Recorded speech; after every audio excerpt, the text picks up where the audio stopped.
Geliştir. Dur oğlum dur. Dur bir bakalım dur. Ne yedin sen? Dur korkma.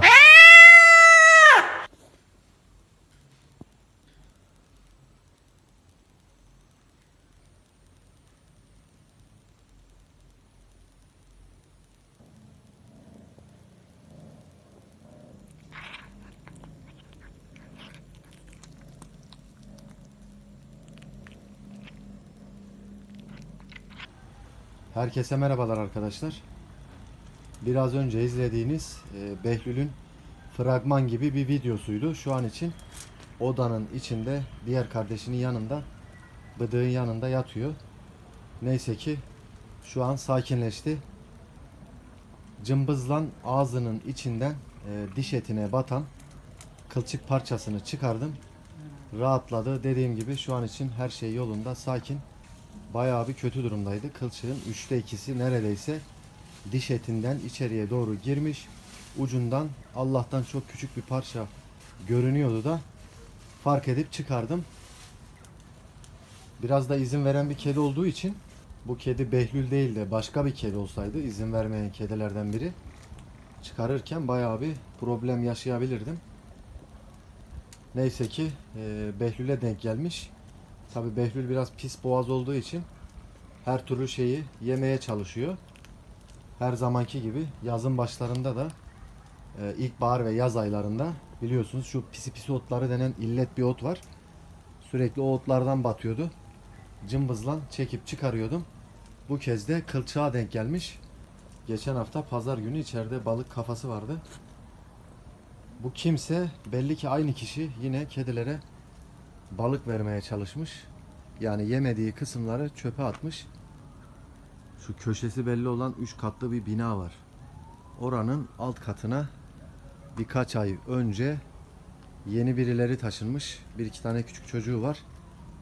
Evli bir adam. Sanırım o veriyor. Görürsem konuşacağım bir daha, yani kesinlikle böyle bir şey yapmasın. Balık kılçığı gerçekten çok tehlikeli bir şey. Ben kendim bile kedilere balık vermiyorum. Geçen sene bir kez vermeye çalıştım. Onu da zaten blenderdan geçirdim. Kılçıkları ayıklayana kadar canım çıktı. O günden sonra tövbe ettim yani. Bir daha da dedim kesinlikle balık gibi beslemelerden kaçınacağım. Dediğim gibi ben o yeni taşınan kiracıdan, Besme ablanın kiracısından şüpheleniyorum. Çünkü ben bir kez dikkat ettim, yani gördüm, baktım kedileri çağırıyor. Çöpün yanına doğru gitti. Diğer gün ben burada balık kafası gördüm. İçeriye getirmişler bir parça. Alıp çöpe attım. Yani bir de bununla uğraştığımızı düşünün. Sürekli böyle şeyler başımıza gelirse sıkıntı.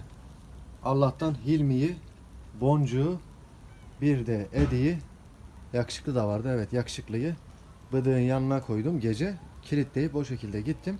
Bu kedilerden Hilmi hariç, Hilmi yemez kolay kolay. Haşlanmış tavuğu bile didikliyorum, yemiyor doğru düzgün. Ama Boncuk ve Edi burada şu an. Boncuk şimdilik burada değil. Bunlar çok pis boğazlar. Yiyip kendilerine zarar verebilirlerdi. Behlül şu bölümde kusmuş arkadaşlar. Diğer kedilerden biri de olabilir veya büyük ihtimal Behlül'dü. Şuraya kusmuş. En son videoda gösterdiğim kısımda kusmuk vardı. Gördüğünüz gibi kusmuğun içinde kanca şeklinde, yani yarım kanca şeklinde büyük kılçıklar vardı. Muhtemelen balık kafasının içinden çıkmış o. Solungaç kısımlarından. Kılçığı çıkardıktan sonra videosunu çektiğim zaman hatırlıyorsanız hemen köşede küçük bir parça yengeç kıskacı gibi bir şey vardı. Yani yengeç de olabilir veya hem yengeç hem de balık kafası da olabilir. Adam hafif böyle kilolu bir şey. Muhtemelen balık yiyor. Belli yani, bu adamın işi yani. 2,5 yıldır ben buradayım.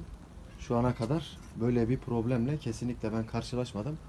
Balık muhabbetlerinden. İlk kez böyle bir şey oldu. Dediğim gibi geçen hafta da yine balık kafası vardı. Bayağı da bir kafama takıldı. Besme abla aslında dün geldi. Zile bastı. Babaannemi sormak için uğradı. Benim aklımda yoktu yani. Unutmuştum. Dediğim gibi üzerinden bir hafta geçtiği için fark etmedim. Yoksa komşusunu uyarmak için kendisine söyleyebilirdim. Şimdi şöyle bir durum var. Olur da ben adamı görürüm. Ben biraz dengesizim çünkü. Bakarsınız iyi niyetten anlamaz. Tepki mepki verir. Biraz daha farklı bir dil kullanır. Besme ablaya söylersem daha iyi olur. Kendisi konuşsun. Kılçıkları artık nereye atıyorsa güzelce paketlesin, götürsün, atsın. Basit bir şekilde getirip çöp konteynerinin içine atarsa bu kediler oradan çıkarırlar. Allah korusun bir yerlerine batar, git uğraş dur. Bir de çıkaramadığımızı düşünün. İzin vermeyen bir kedi olsun. Arthur olsun diyelim. İmkansız Arthur'un ağzını açıp o kılçık parçasını çıkarmanız. Çita var mesela. Yavrular şimdi buradalar. Alıp getirse yavrulara, al başına belayı. Yavrular bu arada kaçıyorlar arkadaşlar. Durun, bir tanesi tam şurada. Kaçmadan biraz çekelim. Üçü de buradalar. Önlerinde mama var. Yavru kedi maması. Mamalarını yiyorlar. Dün de biraz et parçası verdim. Kırıntıyla karışık. Yiyebilecekleri taraftan. Löpetin olduğu yerlerden. Akşam yine kırıntı yapacağım. Dün merkeze gittim. Çarşı merkezine. 150 TL'lik büyük bir poşet tavuk kırıntısı aldım. Şimdilik kadrajımızda bir yavru kedi var. Bunun dışında diğerleri sanırım araya kaçmışlar, duvar arasına. Orada küçük bir boşluk var, oraya giriyorlar. Bazen de buraya giriyorlar. Bazen de anneleriyle birlikte şurada uzanıyorlar, süt emiyorlar. Çitoş kızım. Kaçıyorlar, kaçmasalar oraya yaklaşırdım. Biraz daha yakından görüntü alırdık. Şu an kulübenin içine girdi bir tanesi. Belki de şu an içeride varlardır. Neyse, rahatsız etmeyelim, ürkmesinler. Zamanla alışırlar. Çita zaten sürekli buralarda kolluyor onları. İyi ki de daha önceden yavruları alıp buraya getirmemişim. Yaşlı kadının bahçesinden. Mecbur kaldığı için çita, artık beslenmeye ihtiyaçları var yavruların. Alıp bahçeye getirdi. Belki bazen yine annelerinin peşinden o taraflara doğru gidebilirler. Götürüp gezdirebilir. Ama tabi sorun değil. En azından hayvanlar artık burayı öğrendiler, yavrular. Kendileri de gidip gelebilirler. Şuradan aşağıya atlayıp geliyorlar.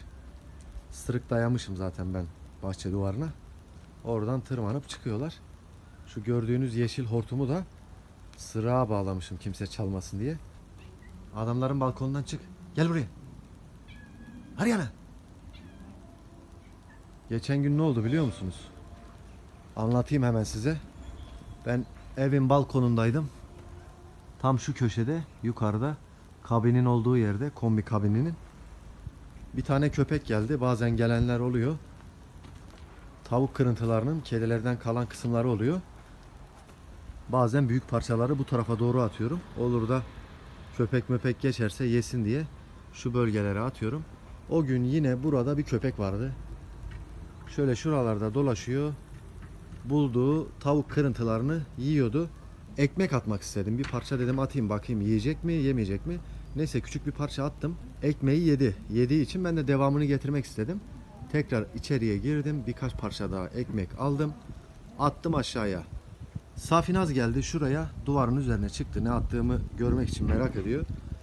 Köpeğin yanına atladı. Tabi tüylerini müylerini kabarttı. Köpek kendisine doğru hareketlendi ama karışmadı. Geri adım attı köpek. Daha sonradan Boncuk, biliyorsunuz Safinaz'ın yavrusu, ortalama 7 aylık falan var. Boncuk da şu duvarın üzerine çıktı. Annesini aşağıda görünce, herhalde saflığından mıdır nedir bilmiyorum, köpeğin annesine karışmadığını fark edince kendisi de aşağıya atladı. Ekmekten dolayı bilmiyor ne olduğunu. Boncuk atladıktan sonra köpek Boncuk'a doğru hareketlendi. Boncuk köpeğin ağzının içindeydi bildiğiniz. Tüylerini kabarttı, hiç kesinlikle kaçmadı, tepki vermedi. Köpek çok rahat bir şekilde ağzını açarak Boncuk'u tutmaya çalıştı. Boncuk ağzının arasından kaçtı. Kaçarken Safinaz bu durumu fark ettiği gibi, inanın bana, tam şu köşeye kadar, şu çizgi gibi ufak bir patika yol var ya, oraya kadar köpeğin suratına sıçradı, ısırdı, tırmaladı. O şekilde hiç köpeğin kafasından inmeden kovaladı oraya kadar. Köpek bağırdı, çağırdı, havlamaya başladı. Geri dönüp geldi. Tekrar köpeğe bir şeyler vereyim dedim. Maalesef kaçtı, korktu. Yine öyle bir aksiyon yaşadık. Kediler ve köpekler birbirine zıt karakterler. Maalesef bazen böyle sıkıntılı sonuçlar ortaya çıkabiliyor. Ben normalde burada köpek beslemesi yapmıyorum. Yani kedilerden dolayı bu duruma mecburum. Ama bazen acıyorsunuz. İster istemeden de olsa bir şeyler vermek istiyorsunuz. Dediğim gibi az önce size anlattım. Boncuk korkmadı. Aşağıya atladı. Ölümden döndü. Allah'tan köpek tamamen ısırıp yaralamaya çalışmadı. Biraz böyle hani köpeğe elinizi götürürsünüz ya. Kendi köpeğiniz olur. Elinizi ısırmaya çalışır ama şakayla karışık. Isırmaz, acıtmaz. O şekilde bir ısırma gibi bir şey oldu. Ağzının arasından kaçıp kurtulmayı başardı. Daha sonradan annesi tabi bu duruma sinirlenince koruma içgüdüsüyle köpeğin suratına yapıştı. Tırmalıya tırmalıya ısıra ısıra dediğim yöne doğru koştular. Yani Safinaz'ı da yaralayabilirdi. Ölümcül bir sonuç doğurabilir. Bir ısırığında kaburga kemiklerini kırsa maalesef çok tehlikeli sonuçlar doğurabilir. Boncuk şu an nerede? Orada.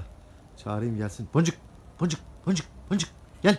Boncuk gel! Boncuk! Boncuk! Pıs pıs pıs pıs pıs pıs pıs. Boncuk! Edi ile birlikte geliyorlar. Zeyna, Edi, Boncuk. Gel buraya gel. Saftirik seni. Boncuk!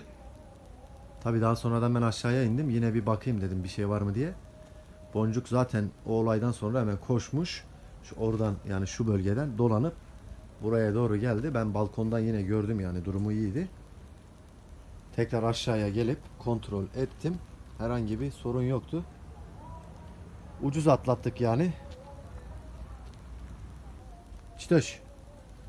Yavrular ne yapıyorlar? Biraz bekle, akşam sana kırıntı getireceğim yine. Kırıntı yiyeceksiniz. Biraz da yavrulara vereceğim. Bu arada mamalarımız geldi arkadaşlar. Sağ olsun İbrahim Bey'in gönderdiği 2 torba mama, toplam 30 kilo yavru kedi maması. Dün kargodan geldi. Kendisine özelden 2-3 dakikalık bir video çekip paylaştım. Adam yaptığı iyiliği görsün, mutlu olsun, kedilere ulaştığını kendi gözüyle görsün. Açtım hatta paketi, biraz da besleme yaptım. O şekilde de videoya devam ettim. Kendisine gösterdim.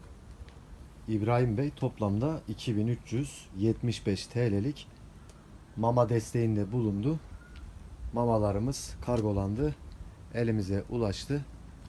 Kendisine yine buradan teşekkürlerimi iletiyorum. Hayvanları düşündüğü için, gıda desteğinde bulunduğu için sağ olsun, var olsun. İzlediği zaman eminim ki mutlu oluyordur. Hayvanlar karnını doyurduğu zaman bunları görmek, bu tabloya vesile olmak kendisini mutlu etmiştir. Zaten söylüyor da yani. Videoyu da sabırsızlıkla bekliyor. Hayvanları izlemeyi seviyor. Çitoş. Buradan tekrardan kendisine teşekkürlerimi iletiyorum. Bakın şuradan giden adam biraz önce bahsettiğim yeni taşınan komşu. Kılçık faciasına sebep olan adam. Büyük bir ihtimal o yani. Ben ondan şüpheleniyorum. Neyse, dediğim gibi ben gerekeni söyleyeceğim. Sizler de İbrahim Bey gibi kedilerin gıda ihtiyaçlarına destekte bulunarak huzur bulabilirsiniz, mutlu olabilirsiniz. Küçük şeyler büyük şeylerden daha da fazla mutlu edebilir insanı, huzur verebilir. Hadi sen gitmeyesin. Loliciğim. Hedişim. Bir sen eksiktin. Koş koş. Kim var orada? Lastik kız, Boncuk, Eva. Bu arada Bıdık da içeride arkadaşlar. Birkaç gündür salmıyorum. Gövde ve bacağın birleştiği yerden apsesi var. Geçen biliyorsunuz bahsetmiştim. Apseden bahsetmedim tabi. Apse sonradan ortaya çıkmış. İrim var orada. Biraz topallıyor. İyileşene kadar içeride kalacak. Apse akana kadar. Şu anda Behlül de orada. Yatıyorlar birlikte. Mama kumbaramızın linki videomuzun açıklamalar bölümünde mevcut. Linke tıklayarak hediye mama kartı alıp kedilerin gıda ihtiyacına destekte bulunabilirsiniz arkadaşlar. Bunun haricinde farklı yollarla mama göndermek isteyen olursa bu yöntemin dışında hakkında bölümünde, profilin yani hakkında kısmında telefon numaram mevcut. O şekilde de ulaşabilirsiniz. Biraz önce Fazilet'in yavrularının yanına gittim. Sadece bir tanesi oradaydı. Diğerleri yine sağa sola dağılmışlar. Yiyeceği kadar önüne mama koydum. Kokladı. Yemek istemedi galiba, karnı tok. Sağda solda biraz dolaşıp gitti. Diğerlerini dediğim gibi göremedim. Bayağı bir seslendim, durdum. Hiçbiri orada yoktu. Anneleri buradaydı. Ben oraya gitmeden önce. Hilmi. Oğlum orada temiz su var. Niye içmiyorsun? Bahadır baba. Artur. Oo Arturcuğum hoş geldin. Ali Kıran baş kesen geziyor yine.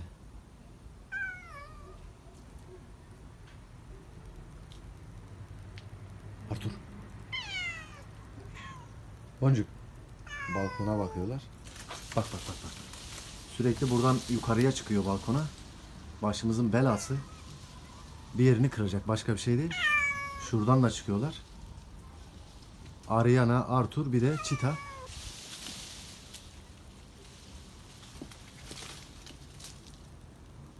Ailecek balkona çıkıyorlar. Huy yapmışlar yani, alışkanlık olmuş son zamanlarda. Bunlara en son dahil olan Çita. Bak bak bak bak bak bak. Lan düşersin düşersin, bir yerini kırarsın ha. Eşek sıpası. Şşt! Şşt! İn aşağı. İn. Biraz önce kovdum. Tekrar çıkmaya çalışıyor. Artur! İn aşağı. Hani ben orada olsam neyse, ben de orada değilim. Beni gördüğü zaman genelde çıkmaya çalışıyor. Şu an ben de buradayım ama yine aynı hareketi yapıyor. Artur! İn aşağı. Üçkağıtçı. Sen çok sırtlan bir kedisin ya. Vallahi beni mahvetmişsin ya. Artur. Artur. Artur. Nereye? Biraz önce ben Fazilet'in yavrularının yanından gelirken evin önündeki balkondaydı. Benim yattığım odadaki balkon. Orada sandalye var. Bazen böyle güzel havalarda çıkıp yatıyor. Balkon balkon geziyor. Burada artık videoyu sonlandıracağım. Kanala abone olup videoları beğenmeyi unutmayalım. Bildirim zilini açarsanız videoları kaçırmamış olursunuz. Başka bir videoda görüşmek dileğiyle. Kendinize iyi bakın. Hoşça kalın.